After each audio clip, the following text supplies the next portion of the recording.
Jared here for a quick update on the graveyard that I've been building for one of our escape rooms. I was going to do regular videos on this, fell behind, just too much work, but let's get an update real quick. So we made a lot of progress since the last video.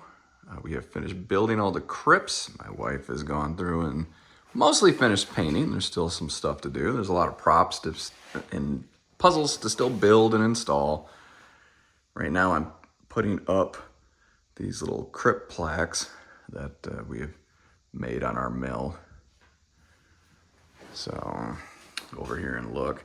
There are puzzles. I've got little sound effects buried in each of these crypts that are gonna play. I think I showed those in a different video.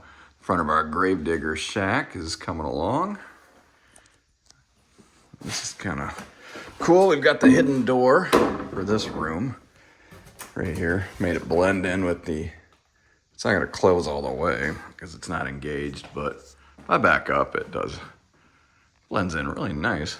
It looks like the side of the shack that's gonna open up. Still a lot of work to do.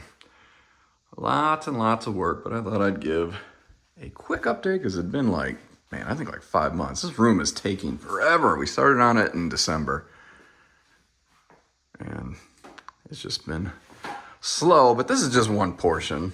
You know, obviously there's other rooms that I'm not going to show. I'm going to stay focused on the graveyard. So, all right, I will give you another update when I have some good progress made. Thanks for watching.